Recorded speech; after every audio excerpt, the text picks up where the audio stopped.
Is The Valley on Bravo actually a good show? What is Jax saying to Brittany? Who is this director that Michelle allegedly is hanging out with at the Chateau Marmont? We have so much to talk about, so grab your favorite beverage, put on some comfy pants, and let's get started. If you like what you see, come and get it with me. I know you deserve all you want, 'cause your heart's made of gold, but don't wait till you're old. If you want it, I get you some. Hello, everyone, and welcome back to my channel, stand-up comedian and Bravo superfan Joleen Lunzer here to talk about The Valley Season 1, Episode 5, The D Word.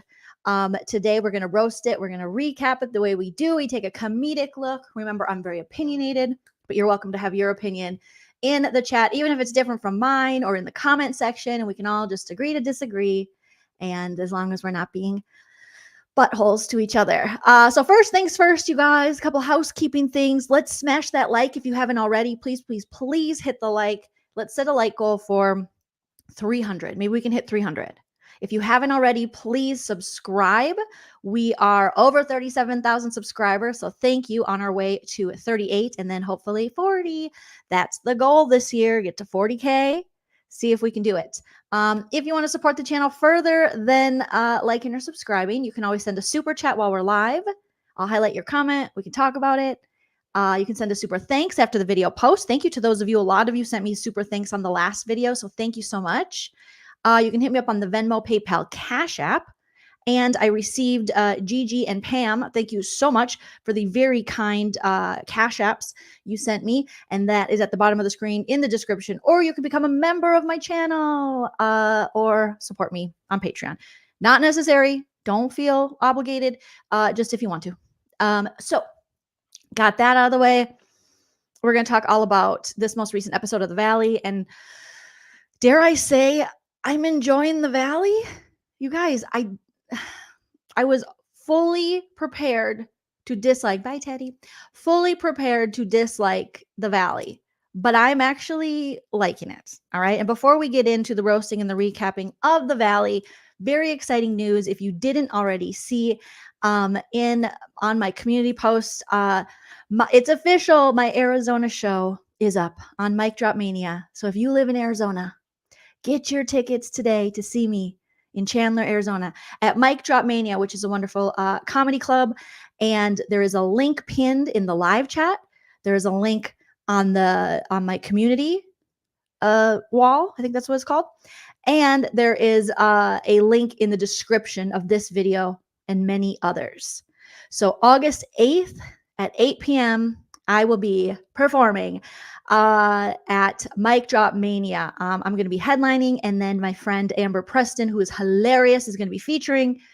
We're going to have a great time, and I would love for you guys to come out. I would love to meet you. I did some shows in Arizona last year, and I got to meet quite a few people, and it was super exciting. So come out, say hi. Let's do it. Yes, Miss Diamond was one of the people I met last year, and I feel forever changed for the better meeting Miss Diamond. The magical 8/8 at 8 p.m. 8/8. It's going to be a wonderful night. We're going to have some fun. It'll be hilarious. I'm hoping it's going to be hilarious, you guys. You know what I mean? It's subjective, but get your tickets. And once you get your tickets, please, please let me know. Let me know, you guys, because I want to know who's coming out, and it just gets me excited. So again, August 8th, I know it's far out, but just get them in advance, get a babysitter, everything you got to do. And then we can do this. We can do this. Or if you're even near the Arizona area, maybe you want to take a little road trip. Long weekend, come see old Jolene. I should be getting a San Diego date very soon. And then I'm working on some Minnesota dates. So slowly but surely, I'm doing what I have to do. It's just, I wish I was quicker with this stuff. I really do. I wish I was just like, boom, boom, pow, boom, boom, pow. But I'm excited to come back to Arizona. I love Arizona. I lived in Arizona for 6 years. Arizona is like a second home to me. So going there, I just love it. I love it. I love it. I love it. So thanks, Miss Diamond. If you think Jolene's awesome on YouTube, you should see her in person. She's fantastic. You're fantastic. Is Prescott, Arizona near Sedona? I've been to Prescott and Sedona, and I don't think they're near each other. I love Sedona. Prescott's cool. It gets really chilly Both of those places get a little chilly. So there you go, you guys. Come see me do comedy, but I'll update you on other cities as I add them. So, Question mark 6 wants to know, are you going to roast the other Vanderpump show on Hulu? I'm going to check it out. I can't make any promises. If I have enough people that want me to, I'll try my best. Yeah, I'll try my best. Is it good? I think a couple people have said it's good. Is it good? Is it good? And yay, I get to see you go ASU. Yep, my husband graduated from ASU. My father-in-law was a professor at ASU. A lot of ASU ties. So hell yeah. Love it, love it, love it. Miss Diamond will tell you it's a good hour or two from Prescott to Sedona. It's giving Parvati. Thank you. I had a headband on, and that was before the I got that headshot before Trader. So I feel like me and Parvati, we see each other. We see each other. Okay. I love a headband. And thank you for those of you saying you like this headband. It's so good for dirty hair. Oh my gosh. You know, because you can't wash your hair that much because it's not good for your hair. So just to pull it back, hides a little bit of grays. Love it. Love it. Megan Sue, thank you for the first super chat of the live. Megan Sue 819 says, please play the producer asked Nia about postpartum. It was gross. And who hires these people?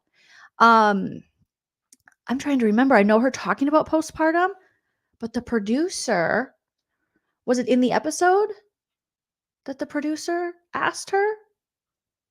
Did I completely miss that? Because I know this episode was full of Nia opening up about postpartum and about her journey and her mental health and just like struggling to kind of say it out loud that she could have postpartum depression. I think she's kind of, white knuckling it, holding on as best she can. But I mean, it's so common for so many women, and Nia just being brave enough and vulnerable enough to talk about it does so much for women in general to, normalize conversations about this, because I've never had a baby. Props to all the women out there who have done it, because your body goes through crazy changes. You just did this crazy miracle. It's amazing. And people just think like you pop out the baby and no, there's so much hormonal and things that I myself don't even understand. But I do understand that women go through so much and they deserve so much more empathy, support, time off, benefits, things like that when, creating life. Oh my God, in the episode, I was watching it last night in the tub, and I was texting with my friend Katie. Shout out to Katie. Hi, Katie. Because she was asking me about who the director was. They were talking about this episode, and I said, I have to watch the episode still. And we'll talk about that too. So, a very weird question. As to the cause of the depression, I would play the clip, but they will... Do you guys know about the timestamp in the episode? Because I can kind of look it up on my phone here and listen to it. But NBC Universal is notorious for striking like any of their content. And they've done it to me so many times. So with Peacock shows, Bravo shows, with Traders, if you guys followed me for Traders, it was my stuff. They tried to demonetize my stream yesterday talking about Vanderpump. They kick you sometimes. I'm just like, no, we're enjoying the show. Leave it be. So I can't believe that. I can believe that they did that, but I want to definitely take a listen to that. But if you guys know approximately the timestamp within the episode, I can try to just play the audio and hope that they don't. What is wrong? Something's going on with Bravo. For real. What is happening? You have a network. You have a network that's basically women, and I would say women and gay men are keeping you alive, and yet you really have yet to know how to treat either of those two groups that are keeping your network alive and paying your bills. And it's pretty dirty. It's pretty dirty. And the fact that all these seasons of having shows where you have women who are mothers and then being insensitive toward questions about postpartum is pretty gross. Pretty gross. Dreadful Ruby says, with 3 under 2, the sleep deprivation alone is no doubt making it even more extreme. 100%. Very much so. Very much so. Okay. I'm going to keep it on my phone here and occasionally look down. And when I see Nia getting interviewed, I'll try to find it. But if anyone has a timestamp, let me know. Let me know. Okay. So Lucy, save that for when we talk about that part. Oh my gosh. Lucy says, I hear it's maybe Spike Jonze, ex of Sofia Coppola, who is the director they're talking about. Okay. And thank you so much for the super chat. Women supporting women all day, every day. That's what we'll do over here. Valerie says she wasn't even fully recovered from the first pregnancy, right? And she was pregnant again. That's a lot of hormones. It's a lot. It's so much that Nia has went through. And I wish because even Danny was like, it's okay. Don't worry about the stigma. And I'm just like, God, it's 2024 and we're still talking about mental health stigmas. Why don't we normalize these conversations, normalize therapy, normalize saying you're not okay? But there is unfortunately still a bunch of stigma. Jasmine says Vanderpump Villa is like a parody of old school Vanderpump Rules. Really? It's like watching a play based on VPR. Well, I mean, that sounds strangely intriguing. Strangely intriguing. All right. Let's get into the entire episode here. So, let's see. The Valley, Season 1, Episode 5. The D word. The ladies retreat to Malibu for a girls' night. Michelle opens up to Brittany. Brittany shares that she isn't getting any intimacy from Jax. The ladies are concerned for Nia. The old Jax stirs some rumors. Okay, so we come into this episode and it's heavy on the Jax and the Brittany. Jax is obsessed with his leaf blower. He is blowing. Jax is blowing the whole backyard, the whole neighborhood. Allegedly, he's very, very excited about this leaf blower. And they bring that up and he says, I'm OCD and I like a clean house and I'm the only one that cleans up the house. So right away, he is throwing Brittany under the bus. His wife, he's allegedly separated from now. Now we have two couples from this show. One being Jesse and Michelle, who are getting divorced, or maybe they're already divorced. But during the show, they were still together, barely. And Jax and Britney, who are now allegedly separated. So he's cleaning the house. He is plunging their sink. And Britney comes around and she's like, hey, Jax, what's going on? I'm going to go for a girl night. So Britney, so if the procedure Brittany had was like lipo of the chin, which, oh my God, give it to me. I'd love it. What did it do to her mouth? Your mouth. Now I'm just thinking of Bush. Nothing hurts like your mouth. But what happened to Brittany's mouth? She's like, oh, Jax, I'm going to go with the girl to Malibu. And Jax is like, all right, have fun. She's like, I got my tequila. And then Jax says, God forbid. I don't know why the captions say, I forbid you to get the tequila, but pretty much he said, God forbid you forget the tequila. And she's like, we're talking about Jax. I don't like tequila. So then we got a lot of Brittany in her tight titty dress. Poor Brittany. I feel so bad for Brittany's tots. Every time I see this, I'm like, ow. I feel like they're like, ow. You gotta let your boobs breathe a little bit. But okay. She's like, I love Jax. I literally try to be positive and happy, but he's so negative. He's negative to me. Jax. So she feels that Jax is not positive. She wants to be positive. And Jax is like, I'm cleaning all the time and doing everything. She's getting drunk. But really, I think we know, knowing this couple and seeing the show, they both are partiers. They're partiers. Sheena allegedly says Jax likes the cocoa, the nose candy, allegedly. Obviously, everything I say is alleged. However, everything is true except for the parts that are false. I didn't make this stuff up. Sheena said it. So you're going to have to sue her. Sheena says you're doing nose candy. And Brittany, yes. Does Brittany drink a lot? 100%. Should she maybe slow down? Maybe. I don't know. I'm an alcoholic, so it's hard for me to say. I mean, I wouldn't enjoy going into my later 30s vomiting on the regular. But that's what Brittany's like. I just have a little forward to girl. You saw I could have fun. So I spent the whole drive home barfing in the bag. And then I love how Brittany goes to girls' night. She gets wasted. We'll talk about it in more detail when we get there. But then she can't drive her own car. She has to make Janet, who's super pregnant, super adorably pregnant, but makes Janet drive because I don't like driving. It's like, probably because you're lit, girl. You're lit. You're litty city, probably. Yes. So then she pukes. Who wants to try? What is this? 10th grade? I don't know. It seems very in your 20s. I don't know. I don't know a lot of 30-year-olds that are just barf city township, and that's a fun night.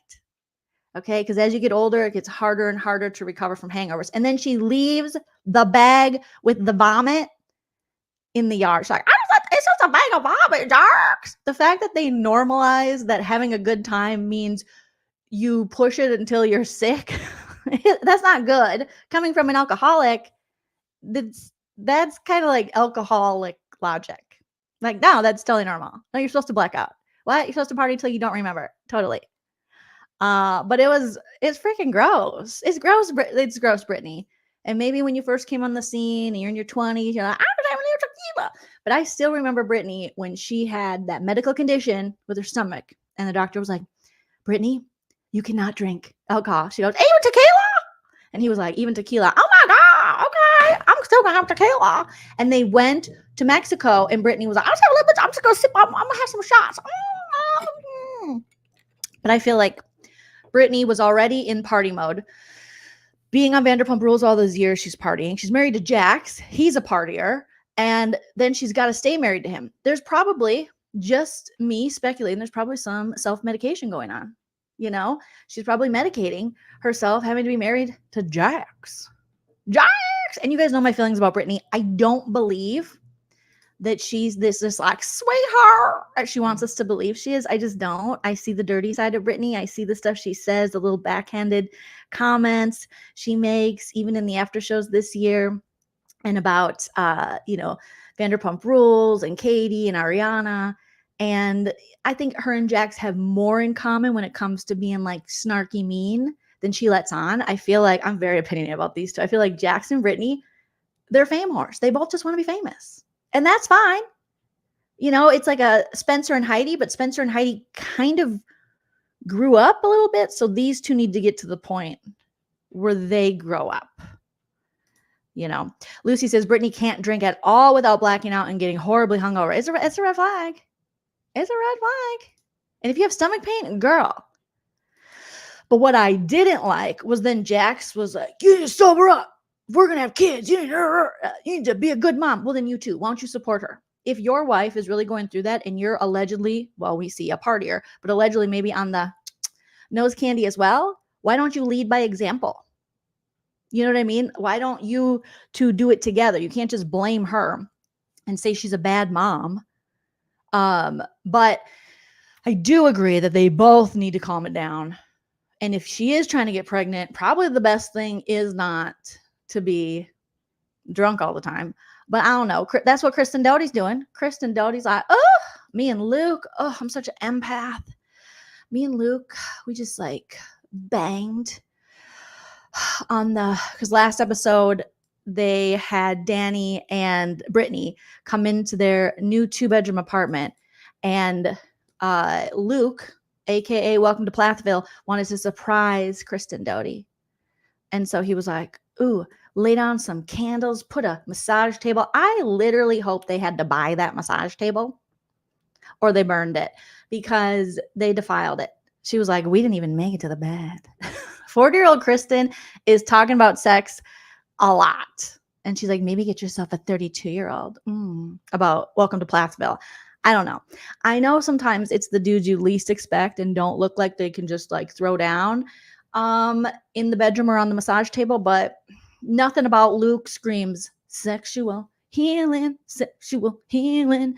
No offense, all offense to Luke and the Welcome to Plathville of it all, but his little rosy cheeks, oh my gosh, I feel like he's going to get so DJ Tomato Face, just so red-faced if he's going to pump for too long, you know. But they both got very lubricated last episode and they had intercourse and they were trying to conceive. And then Kristen wakes up the next morning like a 20-year-old who doesn't understand how babies are made and says, I think I'm pregnant. It's like, I'll take a test. The next day, I'm pretty sure on the pregnancy test they say, don't test for this amount of time because that's too soon. They still swimming. Something's still happening. I don't know. I'm not a biology teacher here, but the minute he was like, just minute he shot his shot and they pulled the goalie, then she was just like, oh, I better go pee on a stick. And I'm like, I don't know if if you have to do that. I don't know. I think that I think it's too soon. It's too soon. So yeah, it's you guys are saying, oh my gosh, it was rumored their wedding season that Brittany was using nose candy too. I mean, it wouldn't surprise me. It wouldn't. I feel like a lot of these people are on a little nose candy, a little nose fun dip, a little adult fun dip, if you will. Kristen is 40, maybe 41 almost, and Luke is 32, I believe, allegedly. Hey, Teddy. So, Buffy's playing with Teddy's new toy. She never does. Oh, he might get mad. We got him a new crocodile yesterday from PetSmart, and it's got a squeaker in it, and he loves it. It's his new best friend. So Jeannie Armenta is saying Jax has no room to talk. Him just being everyday Jax is bad for his kid. Thank you. Thank you, Jeannie. Exactly right. Also, when did their little boy start having problems? When a camera crew started sticking cameras in his face. It's very sad to see, that Cruz is not verbal, and he previously was. So he's had a little bit of, thank you, Pipe Man Husband Chow. Thank you so much.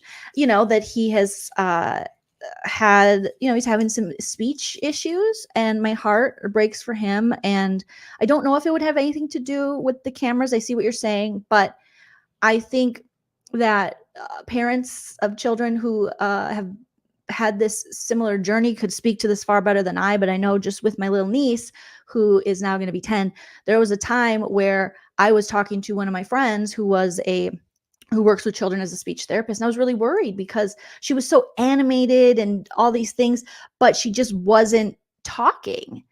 And I'm like, when do you have to be worried? And he really was so fantastic to talk to, because he was like, a lot of parents put a lot of pressure on their kids, or because they get worried, they don't do it to be mean. They're just like, they just want to make sure everyone's keeping up with everybody, and they compare their children, which you shouldn't do. And he's like, at the time, he was like, I don't think there's anything to worry about. Give it a little bit of time, just I think I'm trying to remember the exact advice he gave, but it's like, you keep communicating with the child. You don't necessarily want to always talk in like baby voices. You want to talk to them like they're like a little actual person. And then he goes, when she does start talking, Jolene, she'll never stop.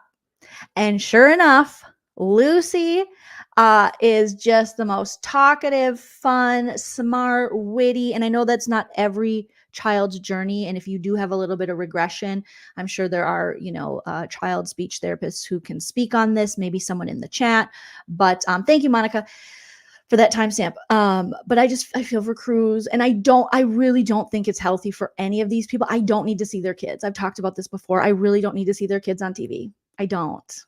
I can just see the idea, like, they have kids, that's great. And then just see their lives. I really think I struggle definitely, and let me know what you guys think in the chat, with watching children on these shows, children in Hollywood in general, knowing what we know, but with them not being able to consent. Because I've heard so many horror stories, and we've had so many kids now of even reality shows come out later, like one of the kids on Little People Big World. He came out, and I think he was possibly something with a producer that was abusive to him. So I just really think we don't have to see these kids. Let them live. If the parents choose to be on camera, that's one thing, but they cannot consent to this. And how do you know that your child wants this? I think it's gross. I really do. So, yeah. IG is hard too, Jeannie, because I'm so proud of my niece and nephews that I would post them, and I've definitely taken a seat back, or taken a back seat, or slowed down on posting them, because especially when they were younger, in general, really, because I thought about that, like, they can't consent to this. And now, Lucy, I mean, she's almost 10. The 10-year-olds now, I mean, they have access to too much. So she's well versed in quite a few of the social media things through her friends and stuff. But even when they want to come, do a video here and there, but I don't really want to put them out there like that. We do like vlogs occasionally, but I can't understand these family vloggers that always have the camera in their kid's face. It's hard. It's hard. And I feel bad because my niece and nephew, you'll see them sometimes, they'll be at Nana's and they'll talk to us and say hi and it's cute, but I really don't want them exposed a lot on the internet or on my channel. No, I want to protect them from all the ickiness in the world. I just worry. I worry. So I can imagine, parents struggle with this. Well, these people don't seem to struggle with it. They seem to just want to throw their kids.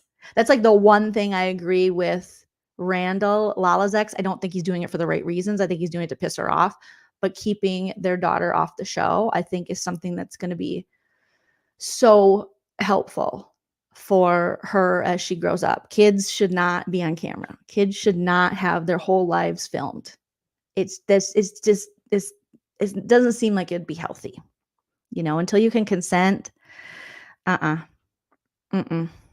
So Kelly Kell says, that's why I've been wondering why Lala wants this second baby and keeps talking about it being her own. I think she secretly means that, yeah, she can have all the say for the baby, I think, since Randall won't let Ocean on. Yeah. It's scary to think that, but possibly,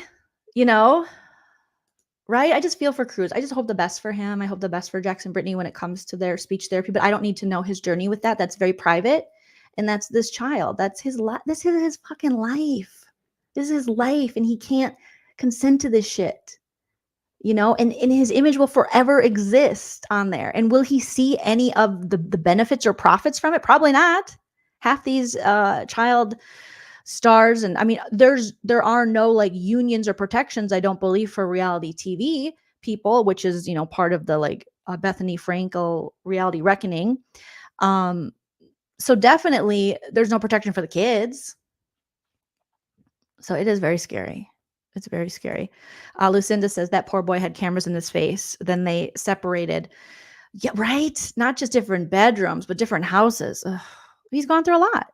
I mean, there's so many things that it can be something very simple to cause a little bit of regression in his speech, or it could be something traumatic. I don't know. All I can do is speculate, and I just feel bad. Yeah. Gigi, I think that is a wonderful, thank you for your Cash App, by the way. And I think that is a wonderful way to put it. Everything in moderation, including moderation. Yeah. If we saw the kids like once a season, oh, there they are, cute. But I don't want to know the kids' struggles because they, again, can't consent to sharing their story. It's gross. It's gross. Yes, Valerie, good point. I think Jax and Britney, Valerie says, are so used to filming, they are not being objective. Not at all. They're subjective completely. They're like, this pays our bills. This is our job. So our kids have to, Ndub says, Lala talking about the baby as hers. No one can take it away as a red flag. And she's not as healed. She's not as healed as she presents at all. She is like an open wound walking around this season. And it is cuckoo bananas to have to watch this. So these two are trying to make a baby. Kristen's taken a pregnancy test an hour later. Jax is fumbling around with his leaf blower and also insulting his wife. And Brittany's like, get me out of here. I got my lavender suit on with my bra. I mean, I just, the biggest victim this season is Brittany's tits. 100%. They're just not supported. And I just feel for her tots. Every episode, they're just like, oh, hold me up, lady. Hold me up. Hold me up. And it just looks uncomfortable. But how cute is little Janet in her outfit? Oh my gosh. Oh my gosh. So Brittany's like, let's go, bitch. Let's go. So they hop in the car. They have a little kiki session. And again, Brittany's boobs are trying to escape and be like, just let me out. They're literally like the show Jail. Just let me out. All right. Or just cover me up a little bit. Give me a little support. Nothing wrong with a little cleave, but a little support, girl. I mean, that's got to hurt your back. Ugh. So they're talking, they're worried, Janet's like hates Kristen. So she's like, I'm worried about Kristen and Michelle being together because they're in a fight. Because allegedly, that fight where Kristen, uh, Janet told Jasmine, no, Jasmine told Janet, told Zach, told Kristen something, a game of telephone where Michelle might be a Republican and she might be homophobic and she might be racist. Okay. And they were all like, what? What? And Kristen's like, I didn't say it. Zach said it. And Zach's like, I did not say it. So Janet and Kristen, no love lost. They stopped being friends a while ago. Janet does not like Kristen. It's like almost like the later season, or even, I mean, most seasons, Kristen Stassi situation. Thank you, Molly, for the super sticker. So they're talking about that, and then Brittany's like, yeah, Jax, he's just so negative, and I like to be positive, and I like to drink, and he's hard on me. And even Janet says, I'm worried. Am I worried that Brittany is a little lit too much? Yeah. But she says, I would be lit too if I was married to Jax Taylor. So again, they're all like, she's probably self-medicating because Jax and Britney are miserable. We find out they're like not having sex. She's like, he don't make me feel pretty. He's that, because when they had that conversation later in the episode, you guys, and she was like, Jax, I'm wearing a t-shirt with your face on it. You need to make me feel gorgeous. And she was like, are you attracted to me, Jax? And he was like, yeah. Like he looked grossed out by his own wife, which is so sad. She's like, well, my body's changed because I went, I had babies. And we know Brittany, she's oh God, Brittany. I want so much better for you, girl, but you got to want better for you too. I mean, this LA thing, this Jax being your husband and being so critical and cruel, which he's always been, I think has really like affected her to the point where she keeps getting this work done, and you don't need it, Britt. I mean, everyone get your own plastic surgery, do whatever you want with your body. But when you're on national TV crying and I don't feel beautiful and my husband don't make me feel beautiful, and you keep getting these procedures, it's like, girl, first of all, you gotta love yourself. Second of all, you gotta get a man who loves you no matter what. Because when you get married, time's gonna change your looks. Your weight's gonna fluctuate, all those things. So you gotta make sure you marry someone, and sometimes people trick people, but who loves you for you, who loves Brittany. So if Brittany gains 20 pounds, if Brittany gains 50 pounds, that person loves you, doesn't criticize you, doesn't put you down, helps you be healthy, is healthy as well. You do things together as a couple. I mean, I'm just like, yes. Oh, that's wonderfully said, Tina Louise. Yes, she's avoiding the pain she's in. I can see that with Brittany. She's doing everything else to kind of avoid just admitting and feeling like this is a bad relationship.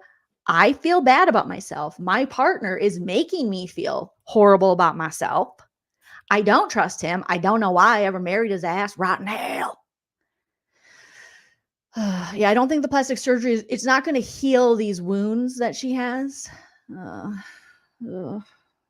It's just, I don't know if she has body dysmorphia. I'm not sure, but it's actually like sad sometimes with Brittany. I'm like, Britt, come on, girl, get away from him. Well, now they are separated. So okay. So Brittany's like, I can't wait to get to Malibu and I'm gonna drink. And it's like, oof. Because I was just looking at, older pictures of Britt. And granted, when you're younger, I look very different, 5-10 years ago, with time. But there are certain things I think that these women have done where they think it's like prevented. It's like Lala with the Botox, where they're like, start getting in your 20s. Please don't do that. I mean, I'm not a dermatologist, and feel free to correct me, dermatologist, but please don't do that. Why do our eyebrows have to be like this all the time? Why? I don't, what? I mean, if it naturally goes like that, get it. But why are you trying to make your eyebrows touch your hairline? I don't know. But this is an older picture of Brittany, obviously. And just everything, like the shape of her mouth has changed, and I'm not I'm not trying to be a hypocrite here. I have had a nose job when I was 26. I got rhinoplasty and it was the best decision of my life. But um, I just think you don't want to Michael Jackson this shit. You don't want to go too far.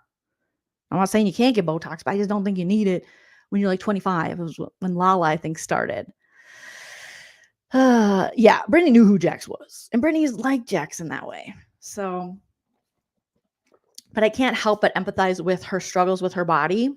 Because I think if anything, that makes Brittany relatable to a lot of women.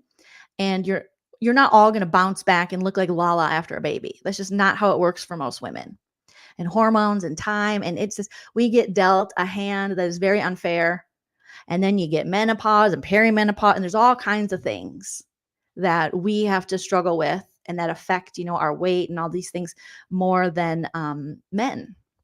So, and I'm not saying men don't struggle. I get it. But so I empathize with her for that. And I feel for her not feeling beautiful and having a spouse where you don't think your spouse thinks you're beautiful. I think that's horrible. Oh my God. I'd be heartbroken if I had to be married to someone like Jax, who was so mean and critical of me in so many ways. Pamela B, thank you for the super chat. Pamela says, hi, at work now trying to tune in, but customers keep calling in. Oh, just take the phone off the hook. Darn them. Don't they know that Jolene's live right now? Right, Pamela? Just tell them. Be like, go to Joleen Lunzer on YouTube. Okay. Bye. Bye. Ugh. And they're like, yes, they start getting Botox way too soon. I've known so many people who are getting Botox in their 20s.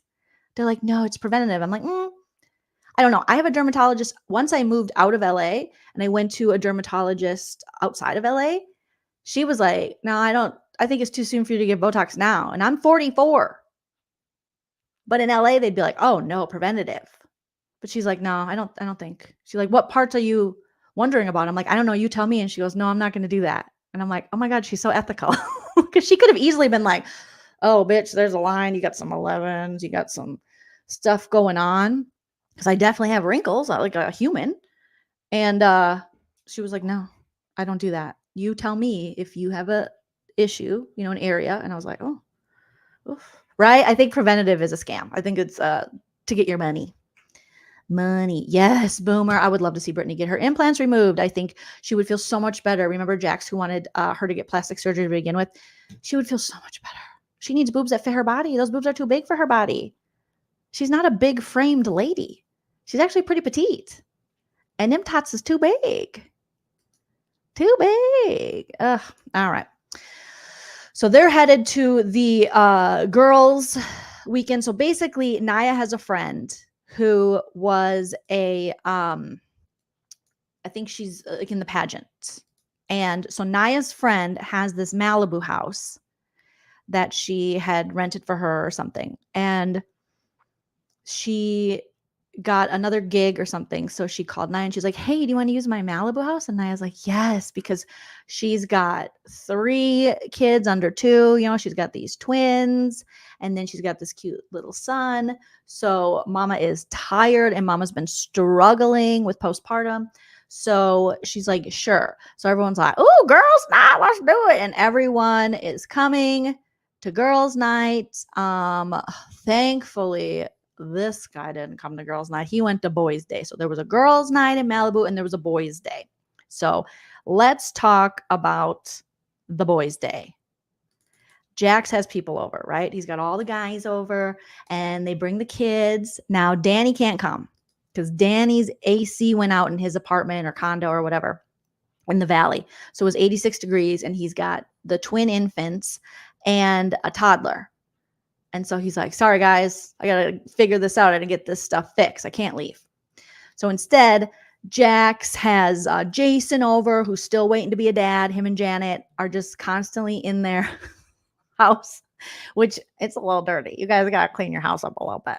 It's a little unorganized, but they're preparing for a baby. So we'll see. But I'm like, it's a little dirty. They're always sitting in some kind of mess. And I'm like, and they don't seem to know what to expect yet with this baby. They're like, we'll be able to do stuff, right? Oh yeah. Yeah. Sure. Okay, cool. And then Luke brings a friend over. Welcome to Plathville brings a friend over. And he's like, I'm here too. I just got done trying to impregnate Kristen. Zach with the helmet hair, he comes over, and Jesse, the douchebag husband who's getting a divorce from Michelle, he comes over with their daughter Isabella. Did I miss anybody? Either way, they're in the pool, they're talking, and this whole show is talking about, their relationships. So they start talking about Jesse and Michelle. How's marriage therapy going?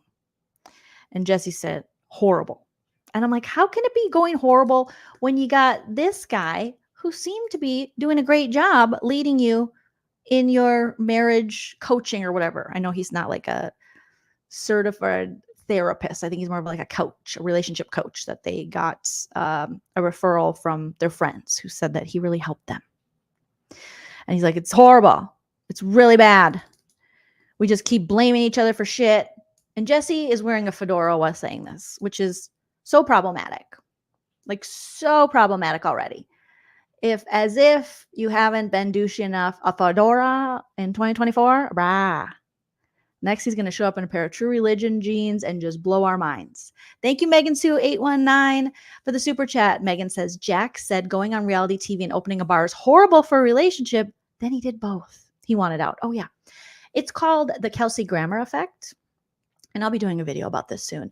There are many men in Bravo history who have chauffeured their ladies onto television only to then go, bye, see you later.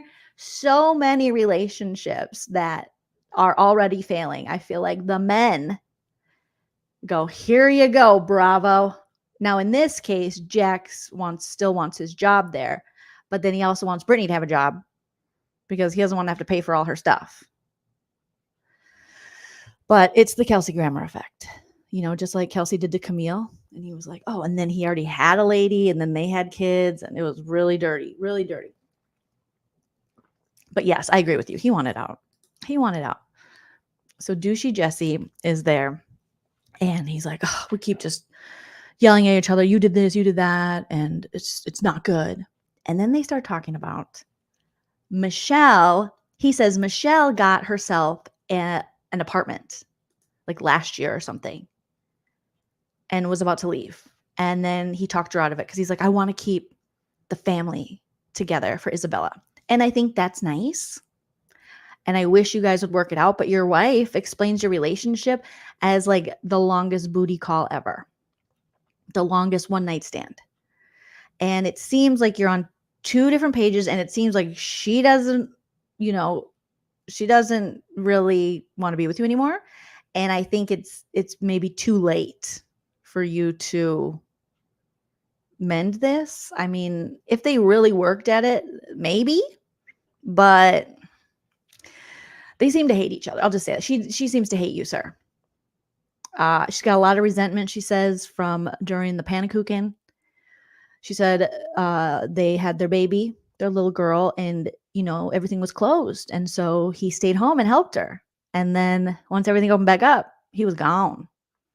And she didn't forget that. So now, allegedly, she's been hanging out at the Chateau Marmont, which they can walk to from their house because they don't live in the Valley. They're the only couple that doesn't live in the Valley. And they keep muting and covering up this guy's name. But apparently she's hanging out with a very famous director at the Chateau Marmont. And she's getting drunk with him. Her husband's like, oh yeah, they hung out like days in a row. She got wrecked. Now, they are realtors, so there is a certain social aspect to that game, but I'm sorry, your relationship is struggling and your wife is out there partying and hanging out with famous people with money. And Jesse's not worried though. Jesse says, I'm just gonna, I trust her that she'll make the right decision under any circumstance. And if she doesn't, then I'll just tell Isabella for the next 40 years, your mom ruined it. No, don't do that. Please don't do that. You're going to really mess up Isabella. Don't say that. Don't do that. Don't do that. So everyone seems to know that Michelle, his wife, has been hanging out at the Chateau Marmont at the pool where she met this director who loves a Chateau Marmont and loves to allegedly maybe be a sugar daddy. Okay. And they've been having dinners together with other famous people. And Jax is like, Michelle claims to not know any famous people, but yet she's hanging out with this big director. And I'm trying to read people's mouths to figure out what they're saying because they're like blurring it.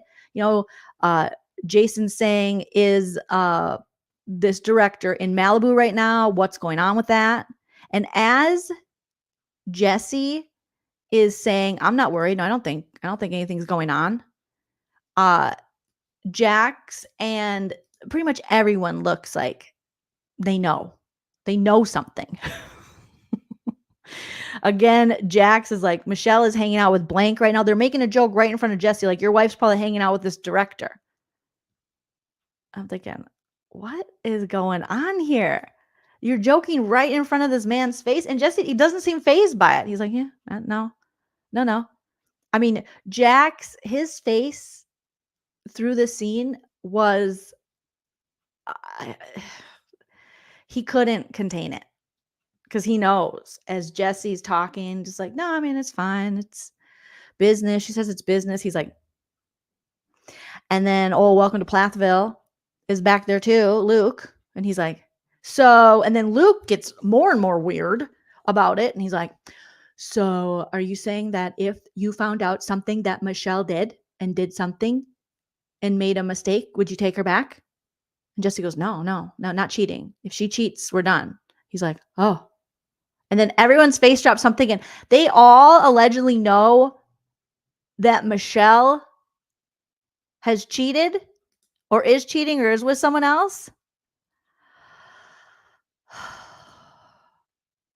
Okay. And then Luke goes on to say that in his little confessional, he's like, I know something that can blow up this entire thing. How does Luke know? And then I remember, oh, Kristen Doty. That's Kristen Doty's dude. So Kristen Doty found herself a messy man. She was like, here's the assignment. He was like, I understand the assignment. And he comes in and he's like, I can't say, don't know what to do. And I was like, oh, what happened to little Colorado? Welcome to Plathville. Luke, just doesn't want anything to do with LA, but now he's getting down and dirty. So he knows. So this explains so much more of why, because Michelle has this, she just immediately started hating Kristen based off this game of telephone. And really, is Kristen like messy? Does she say things that she shouldn't say? Yes. But the amount of anger Michelle has for Kristen seems like it's more, like there's more to it. Like she's going as far this episode as saying, please don't have a kid because we don't need more of you around. I mean, that's harsh. And they were supposed to be good friends. Like, I can't think of a friend or even ex-friend I would say that about. I mean, I would say that about like Sandoval or something, but I mean, it's pretty harsh. And now it's starting to make sense. What if Kristen knows about this affair? Because remember, Kristen says, I've protected you. So is she saying, I'm protecting you from this cheating secret? Yes. And Luke, after hearing that Jesse pinched Kristen's nipple and stuff, is ready to blow up Jesse's world. After Jesse has yelled at Kristen, he is ready. Yes, Evelyn, exactly. Remember when Kristen said she was holding Michelle's secret? So it's going to come out. It is getting so messy. Okay. So the internet sleuths have been doing digging. Now, again, this is all alleged. Now, some people in the chat were saying they heard it was Spike Jonze. However, other people are saying Michael Bay. Transformers Michael Bay. So according to the internet, so it's all alleged. We don't know. I don't know. But I found this from the Real Housewives of Florida at RHO_Stan. Says, wait, holy shit. LOL. Is the mystery director Michael Bay? Old Blind Items says he's a Chateau regular and Michelle follows him. King Sugar Daddy Michael Bay was seen flexing, and this must be from like an article or I don't know what this is from. But King Sugar Daddy, I didn't even know he was a sugar daddy. Michael Bay was seen flexing his sugar daddy muscles as he walked along Sunset Boulevard. And we all know Chateau is on Sunset.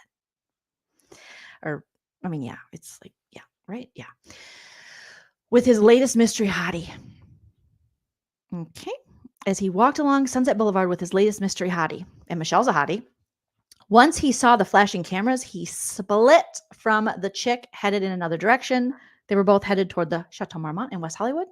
So we're sure the rendezvous point was somewhere inside a suite at the luxury hotel. Damn you, Michael Bay.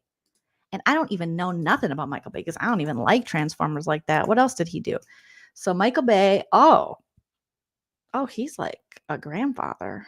No offense, all offense. Michael Bay is an American film director and producer. He is best known for making big budget, high concept action films characterized by fast cutting, stylistic cinematography and visuals and extensive use of special effects, including frequent depictions of explosions. He's 59. He has my birthday, February 17th. But he is February 17th, 1965. Oh, he's Aquarius. Okay, all right. Okay, Michael Bay. All right. Let's see here. Right, yeah. Michael Bay. Armageddon. Oh, I mean, I do like Armageddon. Transformers, no thanks. The Rock, nah. What else he do?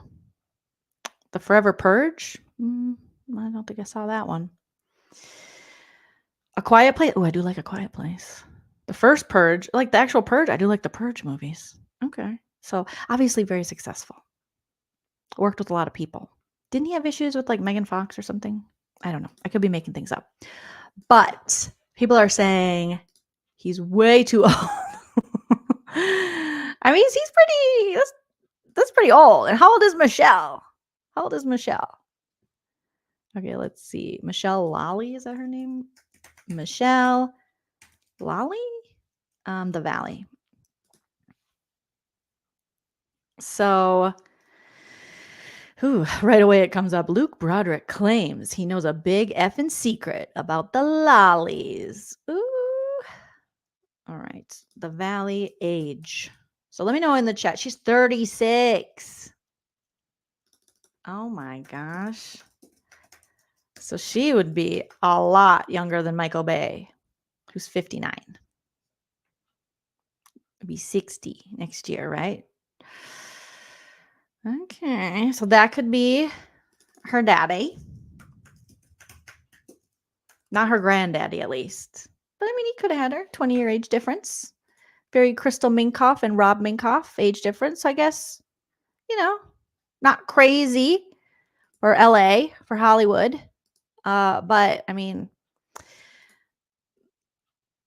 he's pretty, well, I mean, he's an older gentleman. He's an older, rich gentleman. I mean, that's kind of what happens in Hollywood, unfortunately, is these old dudes with power. They get, you know, younger women in the transactional relationship, like the Lala and Rand. It's like they don't have to be attractive or anything. They don't have to. They just have to have alleged money, and Michael Bay definitely has it. So he just looks like he's fresh off Magnum PI, like an episode of Magnum PI, like very, very 80s. End up, yay! End up says just purchased my ticket to see Jolene and Chandler. Woo woo! Yes, yes, yes. Thank you, End up. You guys keep purchasing your ticket. The link to the show is pinned in this chat and also in the description of the video. Lala says, sorry, Christy and I haven't been MIA. We're remodeling our house. Don't tell Nana. She's already stalking your house. She already loves it. And losing our mind. We are watching later in the day after your live shows. I sure hope she apologizes to Kristen for that comment. I know it was a mean comment from Michelle Lally. But hello, Lala and Christy, and I hope your house remodeling is, you know, smoothed out. Okay, Cassandra Perez says, yes, he definitely had an issue with Megan Fox. He let her go from the Transformer movies. Yeah, I couldn't yeah. It's kind of Crystal and Rob Minkoff-ish. So, I mean, I wouldn't be surprised. JL says, hey, I'm 34. If you see me out with a 60-year-old man, my bills are paid and I'm okay. Exactly. And I love the transparency there. And I love the honesty.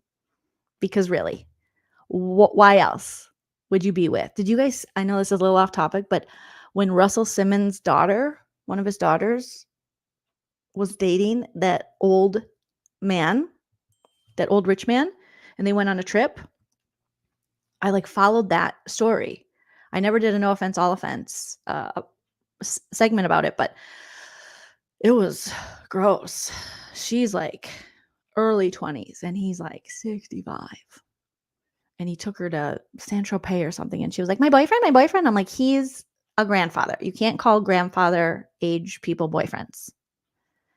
It's just weird. And he was napping like the whole time, except for when he woke up so that they could have public makeouts on the beach. I think they have since broken up and they were like driving around and she's like, buy me this, buy me that. And he's like, no. And then at one point she was on Instagram Live and he's like, how does the internet work? And he said he could have had Mary J. Blige. Mary J. Blige wanted to be with me. And she's like, shh, we're online. Shh, shh, shh. And I'm like, oh my God, what is happening? What is going on? It was really gross. Really gross. Really gross. So, you guys. Yes, that's it, Pamela. He looks like Michael Bolton. He kind of looks like Michael Bolton. He definitely's got that Michael Bolton face. That like narrow, longer face. The nose, very Michael Bolton. The hair, Bolton-esque. Yes. Oh, I know, Shawnee. It was a 44-year age difference. So this 20-year isn't as bad as Russell Simmons' daughter and that old Italian man that she was with. So, no thank you. Okay. So the whole time they are at the pool party at Jax's, it's awkward because everyone seems to know about this director and know more about the Michelle relationship. And Jesse's just like, yeah, I don't know. But Jesse makes little cuts at his wife whenever he gets a chance. You know, he says something about their daughter. He's like, she's like this with me. But when she's with Michelle, she's a kamikaze. And Michelle, the way Jesse speaks about her to her when she's not around, it's like, do you really want to be with her, sir? Now, later in the episode, they will talk about this, Jesse and Michelle, and she will basically look at him and be like, I mean, I don't know if I want this. And he's like, and he gets emotional. And I was really surprised that Jesse got emotional because I didn't even think he liked this lady. But he was, and he's like, maybe she would love me if I had an 8-pack. I don't know. Maybe she would love you if you were kind and there for her and supported her and knew what her love language was, like Danny said last episode. The fact that Jax and Jesse had no idea about the love language tells you everything you need to know. You got to put work in. I mean, this stuff just doesn't happen. So, I mean, she already told you she doesn't feel appreciated. She doesn't feel loved. You don't, do nice things for her. She feels abandoned. But then he did get kind of emotional. And then even myself, I was like, I feel kind of bad for both of them, because you do want to stay together. You have a family, but like Michelle was saying, I don't think this is healthy for our daughter, Isabella. I want her to see people who are together, who are happy. And they're clearly not happy. They're not intimate. They're on any level. They're not close, nothing. So, I mean, it is a mess. It is an utter mess. So then we head over to ladies' night and they are doing like the paint by number or something. They're in Malibu. Brittany's like, I can't drive. They all get there. They have a little dinner. They do the painting. And Brittany's like, I think we're the best painters. And Michelle's like, we are the best painters. Brittany's like, Brittany can't wait to just drink and spill the beans on her and Jax. She's like, we ain't had sex in they're like, when's the last time you had sex? Everyone's asking everyone. And I think Janet or someone's like, I think Saturday. And they're like, Brittany, how about you? And she's like, let me think. Like a month ago or something like that. Beer chase. Yeah, we're having beer chase. I put some beer chase in my lady parts. And Jax came down there like a month and a half. And it's been longer. Because now, since they've broken up, I mean, I think they weren't having sex for like a year or something. And they really weren't doing it. And everyone's like, and even Nia is like, oh my God, that's really bad. She's like, I just had twins and I have a toddler and I have more sex than that with Danny. And Brittany's like, okay, thanks, Nia. It just really sucks because I feel like Jax has just been so hard on me and I've been in his corner. And so Brittany's hurting and she's intoxicated. And they're all like, oh my God, girl, what is happening? She's like, we're never intimate. He's so judgmental and he's mean to me. Oh God. So then, because they decide to play like a game where Brady's like, okay, everybody write down 5 questions and 5 truth or dare. And we didn't really get to see a lot of the girls' night because it was just shown to us in flashes like the next day when they were talking about it. And I wish we would have seen more because apparently Kristen showed up in some see-through robe with her tots out. She was so drunk. And then she went to bed and left at 6 a.m. Like, what? What? And they were just getting really drunk, minus Janet, because she is pregnant. And so Janet woke up early to like make breakfast and do the dishes. Unfortunately, Nia had to leave early because Danny texted her and he was like, can you come home? So on her girls' night, she had to leave and they're all like, oh my God, Nia doesn't get to get drunk. Oh, I feel so bad for her. Because the AC was out. He's like, the babies are screaming. I need you. So she just had opened up about how I don't think I'm okay. She was telling the women and they're all like, oh my God, girl, you literally just had twins. Then you have a 2-year-old. You're doing so much. It's totally understandable. Kristen told her it's okay to not be okay. It's okay to say it.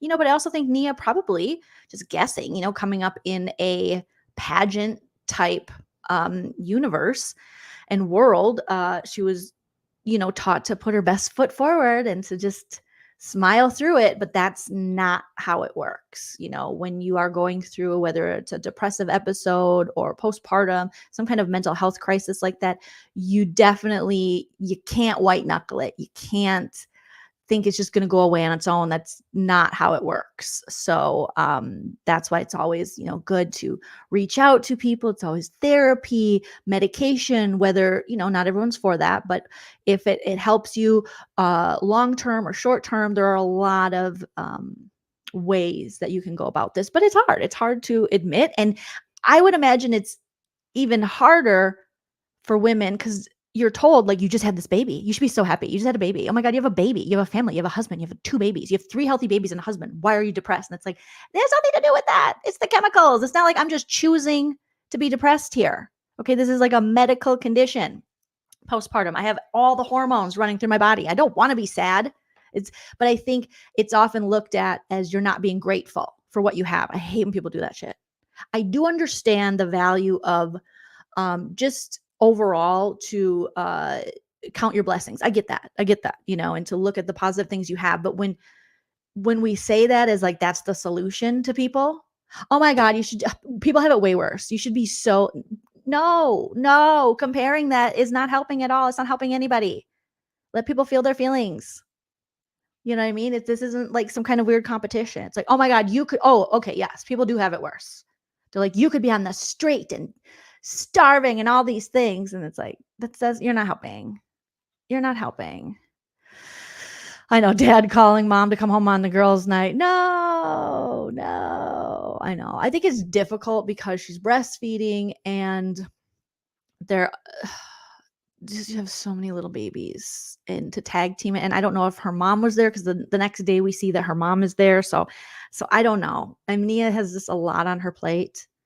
And so she's opening up to her husband and she's saying, I don't want to admit this. I don't want, because you don't want that to be your reality.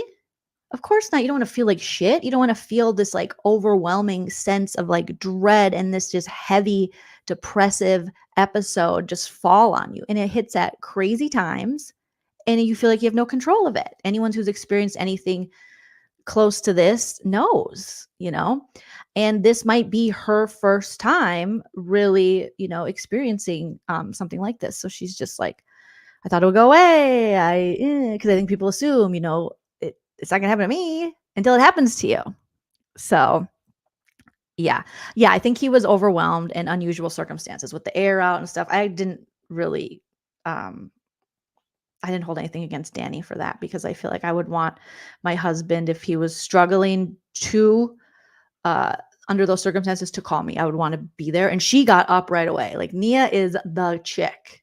She is the best cast member we've seen in a long time, as far as just like human being level. Like, she's awesome. Nia is awesome. Okay. So I'm going to fast forward to this timestamp, you guys, of where this producer asked the question, because I don't remember this. But I don't know if you guys will be able to hear it, but because I don't want NBC Universal to. It's gonna go away, but it's like not going away. Yeah. We'll just listen to it. I'm 2 months postpartum, like really, really fresh. I'm struggling so much more after the twins. I didn't really have any baby blues after Asher. I'm very positive, so I'm like, I'm just feeling this way, but it's not forever. But then, like, every once in a while, I get like am I just gonna be like this? Like, am I just gonna be sad? You know? Oh my God, that part makes me want to cry, because if you've ever had depression or you've ever felt that way, that is 100% what goes through your mind. Like, is this how life is going to be? Is this it? It's like the Billie Eilish song, what was I made for? There's like lyrics in that are very reminiscent to how she's feeling. Ugh, my heart. Oh my gosh. Okay. I feel like what I'm experiencing is hard for me to put exact words to. It's just like, it's like a wave. Like, it just feels like it comes out of nowhere and it like covers me and then like slowly kind of dissipates sometimes. It's just a lot, and it's so frustrating. Like, it's like my brain and my emotions are like separate. Like, my brain is like, this is not you. Like, you're fine. And my emotions either like, nope, you're sad. And it's just like, I don't want to feel that way. Is it like a reaction to having children, the family, and the love? So the producer says, is this like a reaction to having children and the family and the love? And then is it completely And then is it completely an adverse reaction to that? an adverse reaction to that? What? Can we pause for a sec? What? I'm sorry. What is even that question? And my emotions either like, nope, you're sad. It's just like, I don't want to feel that way. Is it like a reaction to having children and the family and the love, and then is it completely an adverse reaction to that? Can we pause for a sec? Say again? Can we pause for a sec? Sorry. I'm just going to check my phone and see how the babies are doing. Well, I don't really understand his question. Is it like a reaction? He says, is it like a reaction to having children, what she's feeling, and the family and the love? No.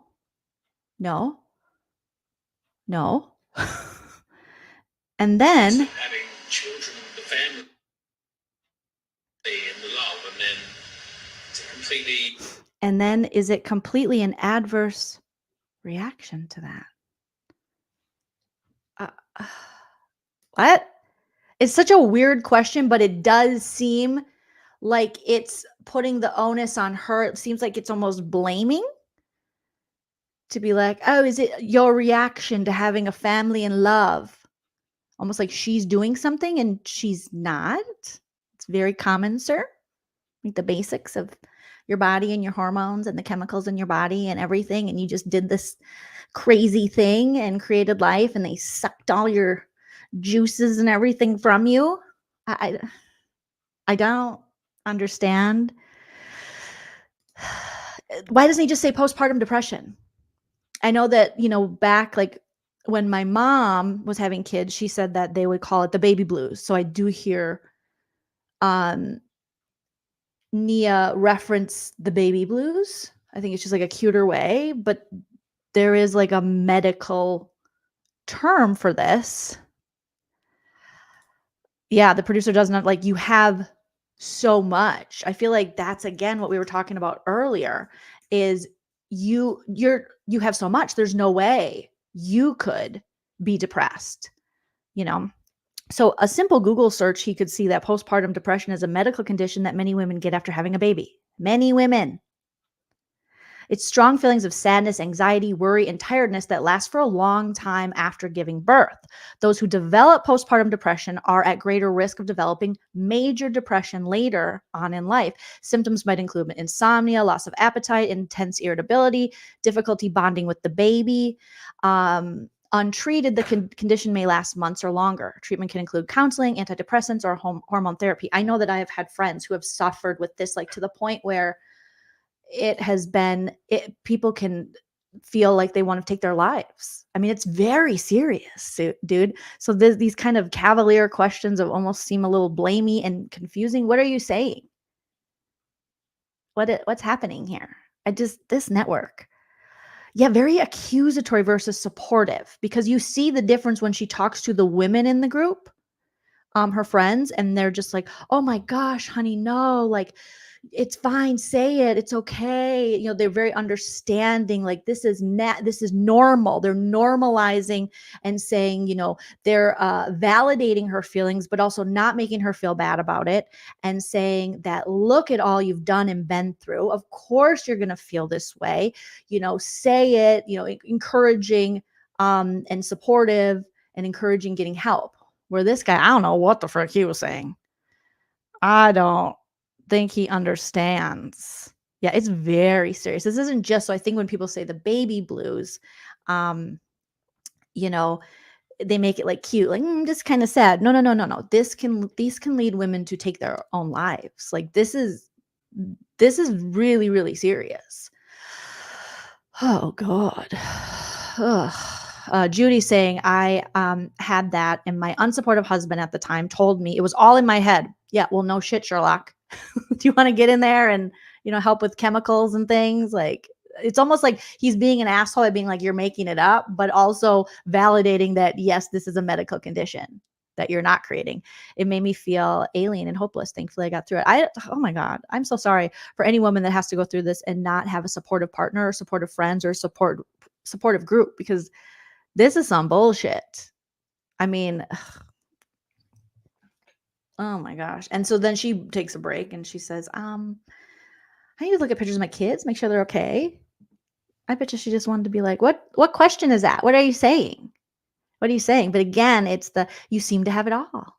Oh, but you had 3 healthy kids and a husband. Oh, just smile more. Okay. Choose happy. And that is that kind of like toxic positivity that, you know, no, just choose happy. You can't literally choose happy when your brain and your hormones are working against you. No woman is choosing for this to be their normal or their reality. And then you put on top of it, you know, just all the things your body has went through and different things of, you know, with nutrition and also lack of sleep. And I mean, Jesus gosh. Good, Judy. I'm glad. I mean, you deserve better. Don't hold his words. That was ignorant and just cruel. That's cruel. That's cruel. Witness saying, why aren't you a good mother tone? Oh, yeah. Like she's unwilling. Yes. Or something. And that's why we see Nia struggle to say the words, struggle. And it's people like this and mentalities like this that stop women from getting the help they need. It should be, and I don't know, feel free to correct me in the chat, moms, but it should be something that is completely within your postpartum package for them to check in on you regularly to see how your mental is and how you're doing. And that should be part of it. Like it should be at the point where we've seen this so often now that, you know, women are believed, and also we have like very proactive things with our, you know, medical providers that are in place and plans to help women so that you don't have to be in a situation like Nia where she's like where she feels guilty. There should be no guilt to this. You didn't do anything wrong. This isn't your fault. That's horrible. Yes, the pull yourself up by the bootstraps, Pamela. Oh my God, I hate that saying. I hate it. Horrible. So a very difficult episode. And then, yeah, I completely missed that guy's question. I saw Nia, you know, obviously saying I need a second and checking her phone and things, but yeah, ugh. Sir, Can we let the women ask the questions here, especially when it comes to these very sensitive things? Or can we just, like, can these guys just do better? Can you do better? Thank you. That'd be great. Jesus Christ. It's the last thing she needs is an uneducated, accusatory, confusing question man, producer man. Oh, it's not like you're asking her about a fight she got into with her girlfriends, you know? You're asking her about like a serious medical condition she's going through. You idiot. Bishop Knapp says, this is why I'm going back to school for psychology. Postpartum women don't get enough support. No, 100%. And we're seeing that right here in this episode. And we're seeing just how, you know, stigmatized it still is. I mean, mental health, it is sad because it's 2024. And again, we talked a little earlier about why, but it is stigmatized. You know, there is a lot of stigma that goes with this. This time, do better. You're asking too much. You're asking too much. Oh my goodness. So, that's why Dr. Jackie from Married to Medicine got into a lot of trouble, because her comments about women being dramatic. That was so messed up, to especially have another woman say that, and the ramifications of that. And also, a lot of women aren't, you know, believed, and are, you know, especially Black women in like and when they go into the doctor, treated very differently than white women, and their pain isn't taken as seriously as white women. There's like this implicit bias that goes along. It's very messed up. So to say that, oh, that's a whole nother thing. That's a whole nother thing. That is bizarre, Bishop. And I'm so happy you're going into that field and how they downplay it. Like the baby blues. Maybe it's some kind of Handmaid's Tale reasoning. Like, we don't want women to not want to have babies and procreate, so we have to pretend, oh, it's just the baby blues. You'll get through it. Feels very Handmaid's Tale-y. Cassandra says, yes, exactly. After my twins were born, their first several follow-up visits included questionnaires for me regarding my postpartum journey. Yes, that should be. Women's healthcare, awful, awful. In general, awful. I mean, how many times? I just had a really bad experience with a woman doctor, unfortunately, who was very accusatory to me on my sinus infections, and me going to the urgent care and said I was urgent care hopping. It was a whole thing. And I was like so sick, and I'm like, oh my God. Like, so yeah, it's a mess. It is really a mess. Ugh. Neon D says, even now we don't get pain management or anesthesia for anything. It's horrible. Awful and too expensive. Just Kelly says, I remember going through postpartum and nobody around me saw it. Loneliness, the loneliest I've probably ever felt. I came through it, but looking back, I didn't need to suffer. And you don't. That's the thing. What a good point, Just Kelly. You don't have to suffer, but a lot of people do. A lot of us feel you do have to suffer in silence, especially when it comes to mental health things. I know myself, if I am, you know, not feeling well like that, whether it be like mental health things, I definitely retreat into myself as not wanting to be a burden, because I think that's something that's conditioned in women, you know, in society to, oh, you don't want to be a burden. You don't want to be a trouble. You know, you're hysterical and you don't want to burden anyone. It's like, but the people that love you, it's not a burden for you to share your life experience and share your ailments with your friends and family and loved ones. And that's something my mom would always tell me, Jolene, you're not burdening me. Because I would be like, oh, I just feel bad if I didn't have good news, you know, if I didn't feel super positive or happy, you know. So it's kind of that that conditioning that we have that we don't even recognize sometimes, where, you know, just like smile and be agreeable, and, you know, you don't want to be a problem. You don't want to be too loud. That's for men. That's for men only. Judy says, this segment made me cry and feel seen. To this day, I get depression spells and feel as though I should be better. But I just breathe, and then I come listen to Jolene for validation and a bit of love. Well, Judy, I'm so glad that you are here with us and getting some validation and love, because you deserve all the validation and love. And just unfortunate. Yeah, shout out to Judy. Shout out to everybody, because shit, life's hard. Bishop says, this is a fantastic reminder to reach out to people you know who have had babies. Yes, everyone goes through it, but it's not talked about. The more we share, the easier it becomes. I think that is a great point. Mari says, you're lucky to have family that supports you. Mine doesn't believe in anxiety and depression, apparently. Oh my goodness. I'm so sorry, Mari, because that is ridiculous. I know there are a lot of people still out there that don't believe in that, and they're still very stigmatized when it comes to any kind of mental health thing. So, So we're gonna make you laugh. We're gonna make you laugh. So we're sending all of our love and light and all the positive stuff to Nia. Girl, don't listen to these stupid producers. Every lady watching this has your back, whether they are mothers or not, whether they have went through postpartum or not. And you are seen. We believe you. You deserve all the support, all the love. And you're actually, Nia, you're doing so much. It gives me like freaking chills. You're showing this vulnerable side of you and saying this. You are, just like Judy saying, you like validating so many women and their struggle and bringing awareness to it, which apparently we still need a lot of in 2020 freaking 4. Oh, goodness. Okay. So back to drunk Brittany, because that's just so silly.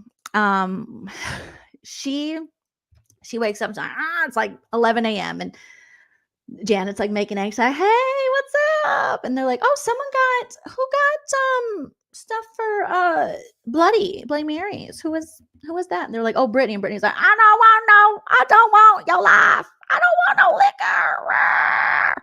She is like a freaking velociraptor in bed, like, but she got a text from Jax the night before that said, have fun, live your life, girl. Have fun with your friends. Just get home safe to us. And she was like, okay, now I can just get crunk. So she's so sick. And Janet's like, yay, I get to drive her home. Yay. And well, she throws up. And let me tell you, Malibu to the Valley was it a weekend? Oh, on any day. That's going to be traffic city township. So apparently Brittany was just, just ralphing the whole way. And poor Janet, I guess she texted Jax and said, we're coming in hot. So if you could give me a ride home. And Jax is like, you live a block away. Brittany can't. Brittany's like, I can't. Beer cheese, I can't do that. So Brittany is so hungover. Jax is pissed. Thank you, Just Kelly, for the super chat. Just Kelly says, thank you for this excellent discussion and allowing us to share our stories. You're the best, Jolene. You're the best, Just Kelly. And thank you for sharing your stories. And thank you for being a super awesome chat always. Every time our live chats are just super fun, supportive, funny, cool, heartfelt, all the good stuff. So that's because of you guys. So thank you. And thank you for being so sweet to everybody in the chat, and supporting each other, because that's what it's all about. That's what it's all about. Oh, Brittany. So then we get Jax is like, tell me about girls' night. So they're sitting there now the difference between Danny when he's talking to Nia and how supportive he is. And then you get Jax talking to Brittany and he is not supportive. And she's literally wearing a t-shirt with your face on it. And he's like, and she's like, oh, listen to this. So Michelle told me that she don't even like what's his face, Jesse, like that. She don't want to be with him no more. Jax is like, oh, okay, yeah. Well, what about you? How much you share about our sex life? And she's like, yeah, I just said we don't really have sex. And he's like, she's like, well, we don't, Jax. We don't have sex. It's been like a month and a half. And he's like, oh, really? Oh my God. So they're just talking, and she's like, she feels like he's not attracted. I'm attracted to you. But this was his face. And he's like, I'm attracted to you. Like if my husband made that face when I asked if he was attracted to me, I'd be like, oh, no. It's like, Jax is lying. Jax is not attracted to Brittany. Jax is so critical of her. He puts her down. He's probably, he's going to the gym all the time. Like, girl, why can't you, look like this? He's out on Instagram liking comments saying you should have married Stassi. I mean, the dude he's mean. He's mean. He is very mean. Oh my gosh. Heidi says, Jax certainly cannot own a bar if he's an alcoholic or using bad news for their family. Well, he does. He does. Is Nana here? Woo. Hey, Nana. We were just talking about you. But could you guys believe that face that he made? He was like, yeah, attractive. And she's like, we got to do better, Jax. We got to do better. We got to sex. He's like, yeah, it's hard to get it up. Is it because you don't like me? And he's like, no, you're so sexy. You're the sexiest piece of sexy that ever sexied. And Brittany's like, I don't really believe him. Ex Tina Marie says, knowing your husband is not attracted to you before you married him. I mean, he literally was caught on audio recording from the Faith tapes talking mean shit about you and your looks and stuff. So again, it's like, Brittany, why did you think this was gonna... I think they both just wanted fame more than they wanted the successful marriage, more than they wanted anything else. She knew that this is just my take, she knew that if she left Jax, then there'd be a good chance that this career of theirs, hers would be over with the TV. And I think she really liked that aspect of it. So she was willing to put up with things and push things aside. And I do think there is part of Brittany that is like Jax, because but she can be cutting too. So I think there is a lot to it. And then he's like, we could do butt stuff. It's because he doesn't want to look at you. That's what he's basically telling her. And she's like, Jax, but I guarantee they already do butt stuff. Come on. I think Brittany has already said she does butt stuff. Yes, in an after show. I distinctly remember Brittany and Lala talk about butt stuff. And Brittany was baffled that Lala had never done butt stuff. Because, Lala talks a big game like, and she was like, how come everyone thinks I do butt stuff? Bam, bam. And we're like, Lauren from Utah, because you're talking about how you're freaky deaky. And butt stuff is in the freaky deaky pile. I didn't make the rules. It just is. And then, Brittany was like, I do butt stuff. Yeah. Yes, they said the butt stuff. So I don't know why Brittany now, she's like, oh my God, you guys do butt stuff. Yeah, she said it. I can't trust, all these people are liars. I cannot trust them. Oh my goodness. So, all right, I'm trying to find this. Jax and Brittany. Okay, so it ends on the Jesse and, okay, let's see what Brittany's saying, because I want to hear exactly what they're saying. Okay, so Brittany's like, I'm hungover. And they're putting Cruz to bed. Right to sleep. Cruz go right to sleep. Jax. They're like, he got to be exhausted, Jax. Jax just looks annoyed being next to Brittany. Now that he owns a barn, he can be on TV again and, have women talk to him, because he was having no phone calls for a long time. He's like, his phone wasn't, ringing, no opportunities. And now he's got all these opportunities. The Valley, House of Villains. He monetized all the Scandal stuff. I've seen you all day. You didn't come home too nice. No, I was not feeling good today. Look at this picture Jasmine sent me. Brittany's like, I was not feeling good today. Look at this picture that Jasmine sent me. So it's like Brittany dying on the couch because of tequila. You came home rough. Janet's like, we're coming in hot, and can you drive me home? I'm like, what do you mean drive you home? She's like, I don't think Brittany's going to be able to drive me home. I'm like, we live a block away. There was no possible way I was going to even be able to get behind the wheel. Did you drink a lot? I think I just didn't eat enough or something. I don't know. Brittany, that is the oldest lie. I think I just didn't eat enough. I was on an empty tummy, girl. You cannot eat enough for the amount of tequila and alcohol you are ingesting. There is not enough you can eat. You can literally have a burrito IV, and that's not going to be enough. Girl, you drank too much. It has nothing to do with you having, I think my tummy was empty. No. It was full of liquor. Just admit it. I'm completely better now. You came home throwing up and all So, over the place. but you There text was me. literally a bag of vomit in the driveway. That's because I was sick in the car. But the thing is like, you text me and said, get drunk, have fun, be careful. We love you. And then I go and have a fun girls' night. And then you make me feel like guilty for going and having a fun I girls' want you night. to that, but I just didn't think you were going to come home puking and That's stuff. that doesn't have anything to do with anything. I don't understand why you can't go out and have a couple of drinks. Why do you have to go out to get to the point where you have to throw up? That's exactly what you do too. You I've never do thrown the up. exact same thing. I've never thrown up. She's like, that's exactly what you, and I do agree with Brittany here. Do I think she needs to calm it down? Hell yeah. But you do it too, Jax. Again, if you want her to change, you got to be the change you want to see in your marriage. Support her that way instead of criticizing her. He's like, I never threw up. She's like, you do too. And you have sex with people that aren't me. Okay. So we got done here at 8 o'clock. Zach was like, Jax, can I go out with you? I haven't been out with you in forever, and I miss you. This and that. I go, yeah, sure. I went out and I was home by 10:15. Your mom was with the baby here. She went to bed. Him and I stayed up till about 12, and then we passed out. It was fine. I was asleep by 11:30. Girl, you were passed out by 11. You weren't asleep. You were blacked out, allegedly. Okay. These two both have drinking problems. Like, this is, come on. You're driving around with bags of vomit? No. Because, not only is she my wife, but she's a mother. And we need you. If you keep this up, you're going to destroy your body. There's other ways to have a good time. We live in California. You can smoke a joint. You can do other things. I mean, we had a lot of fun, but we also we all just talked and we opened up. Jesse and Michelle, I know they're struggling a lot. She was opening up to me. Brittany's like, we're opening up, but I was talking about Jesse and Michelle, so you don't ask bye-bye. Oh my gosh. Thank you, Rainbow. Saying happy to see you mentioned the VPR subreddit again. Yay! The Valley is so good. Old school drama that shows wisdom doesn't come with age. Exactly. Yes, and thank you. Whoever is mentioning me on the VPR subreddit, I appreciate that. I appreciate it. Invite more people to the Lane team over here.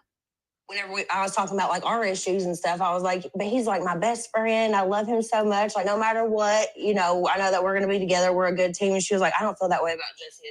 I don't remember Brittany saying that. Did they cut that part of the episode?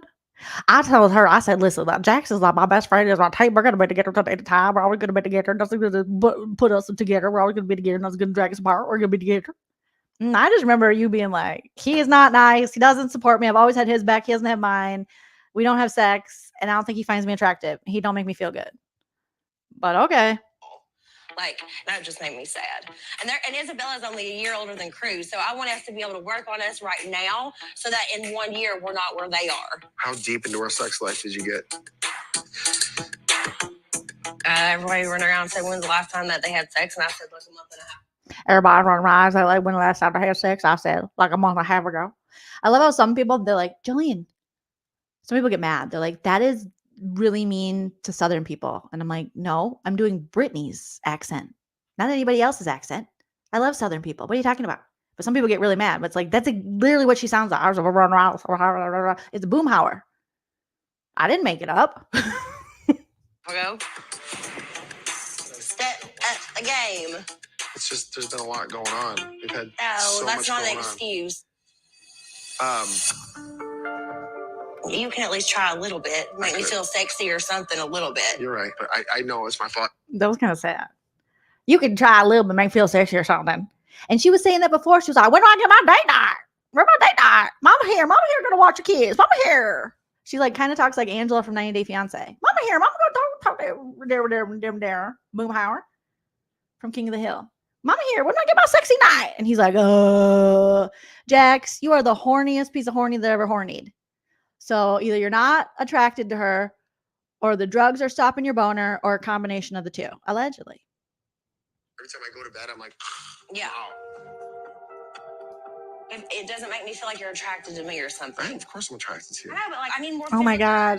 Oh my God, I can't even watch that because she's like, it makes me feel like you're not attracted to me or something. And he's like, of course I'm attracted to you. And he's scratching his head and his eyes are closed.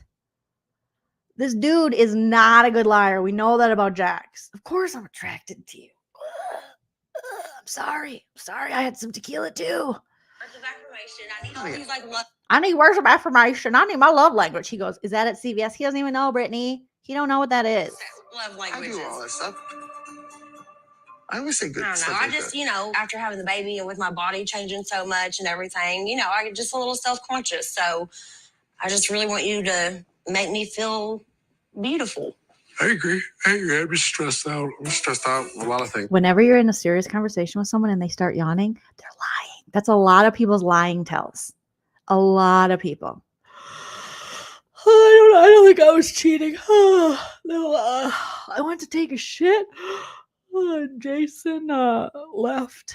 People, so many liars yawn in the middle of the lies. It's like they're getting so tired. They're even tired of themselves. When you're down up here, it's really, really hard to get up right here. So apparently he's down in his head, so he can't get it up.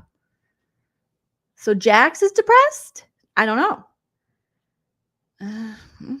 Maybe. No pun intended. Well, pun intended, actually.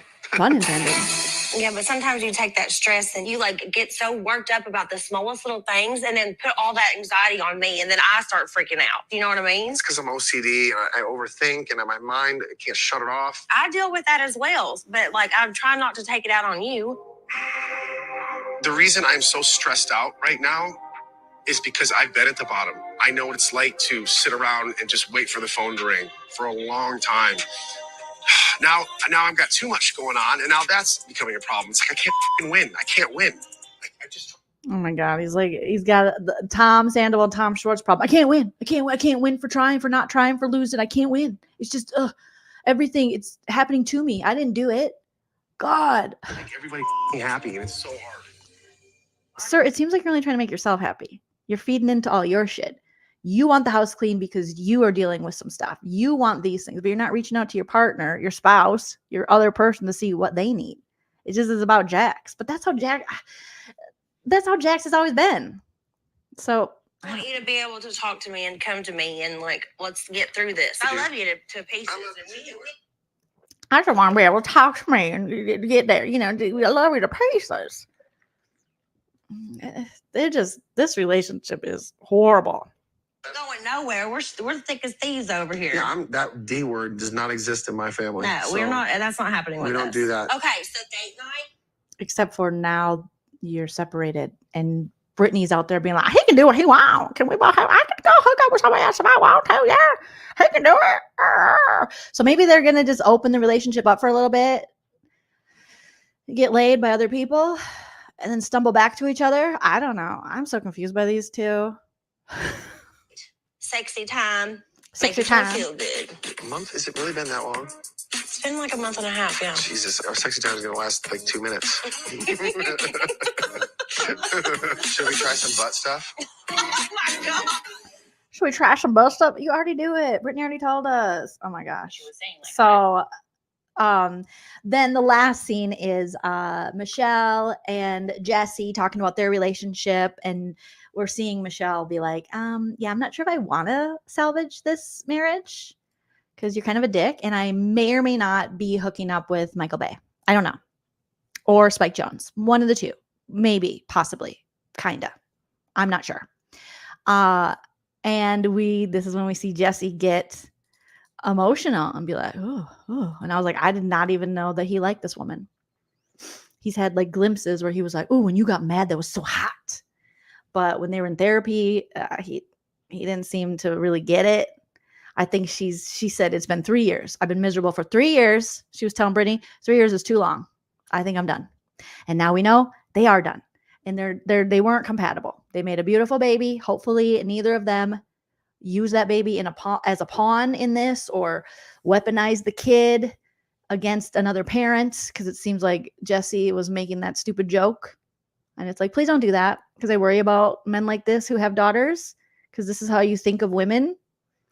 And then now you have to raise a daughter, and the first guy a little girl sees, if she does grow up with a father, is the father. So you definitely want to make sure you show her how she deserves to be treated well. And you can do that by, treating her mother very well, treating women very well. Oh, gosh. Oh, goodness. Megan Sue says, but Brittany is paying for the Airbnb and the utilities on the house. So Jax pays the mortgage. Where does her money come from? Jenny Craig. Megan Sue, you don't know about Jenny Craig. Brittany got Jenny Craig money. She got that Jenny Craig money. She been on Jenny Craig for 7 years. She's like, I'm starting to see some progress. Some people post on social media, they like drag her Jenny Craig stuff. And I mean, there is a point where how long are you going to do Jenny Craig? How long are you going to eat those meals? I mean, I've done like, you can have a lean cuisine for lunch or something, I guess, but she's not eating those meals. But I think it's obviously, these two are, Jax and Britney are very opportunist in that, they take any opportunity. Remember Scandal? They were like, you got a microphone in the camera? Give me some coinage. Pay me. I'll talk about it. Yeah. Do I talk to Ariana now? Neither does Jax. But here's what I think. So I think they have a lot of sponsorships and things like that. Allegedly, maybe the beer cheese. I don't know. But next episode, is it next episode? We're gonna see Mima. Mima's gonna come. I was like, oh, Mima. I hope Sheena shows up so she can cry to Mima about Brock, like she cried about Adam. Be like, ah, and Mima's like, you come home with me, little girl. Remember little cute Mima? She was like, you come stay with me, Sheena. And she was like, okay. Oh my goodness. So that was the episode. Is it Quentin Tarantino? That Michelle? That's the other rumored person. So we have the rumored directors could be Michael Bay, Spike Jonze, Quentin Tarantino. Well, if anything is mentioned about foot fetish, then we know we can go Tarantino. If she starts to say, ooh, he's so explosive in the bedroom, Michael Bay. And then Spike Jonze, I know Spike Jonze is known for a lot of things. I don't even know. Spike Jonze, he used to be with Sofia Coppola. Oh, Her, Being John Malkovich, Where the Wild Things Are, Adaptation. Oh, he's more like, ooh. Three Kings too. Bad Grandpa. Okay, if she's like, ooh, he likes me to call him Bad Grandpa or a jackass number 2 in the bed, then we know it's Spike Jonze. So we just have to look for little clues. Because these director types, they're really up their own booties. They got egos. Okay. So they would definitely mention their own projects. Yeah, she got Adam a penguin. Shawnee, those were the days. All right, you guys, there is our Valley roast and recap. We got through it. We did it. I honestly am looking more forward to episodes of the Valley than I am Vanderpump, because despite 2 marriages dissolving, I feel in this show and stuff, I feel as though that's what's supposed to happen. I don't feel as much producer manipulation. I don't feel like I'm being gaslit with this show. I don't feel like it makes more sense. I don't know. Let me know what you guys think in the comments. Shout out to all my super chatters today. Thank you, Megan, Sue, and Molly, Pamela B, and just Kelly. Appreciate you guys. Thank you for everyone who was participating in the chat, and those of you who are just listening and relaxing or on the replay crew. Hello. If you can, leave a comment after the video posts. Don't forget to follow me on social media at Joleen Lunzer everywhere. And again, don't forget, you guys, that I will be at the Mic Drop Mania Comedy Club in Arizona. I'll be headlining August 8th at 8 p.m. Get your tickets now. Tickets are officially on sale, you guys. And I dropped a link for that in the description of this video. And also it's pinned at the top as the top comment on the live chat. So if you're watching again, you can open or watching later, you can open up the live chat and we'll just show you. I'll drop the link one more time just in the chat, you guys. N-Dub is already got her tickets. Miss Diamond is getting her tickets. Invite all your friends. Come say hi to me. All the Arizona peeps. It's going to be super, super fun. I want to meet all of you. And yeah, Mic Drop Mania in Chandler, Arizona. You can get your tickets by going to micdropmania.com/ whatever this is. I'll just drop it again in the chat, but the link is in the description. The link is on the community tab. The link is pinned in the comments. Yay, Miss Diamond, you got yours. Oh my God. Let me know if you guys get tickets, because I want to know. It's so exciting. I'm excited to see you all, and I'll let you know as I secure other cities as well and get the dates for another show. So yes. And also, as always, let me know in the comments where you are in the country, and then I know where to book my shows. All right, you guys, have a wonderful day, and like I always say, enjoy yourself. It's later than you think. Bye.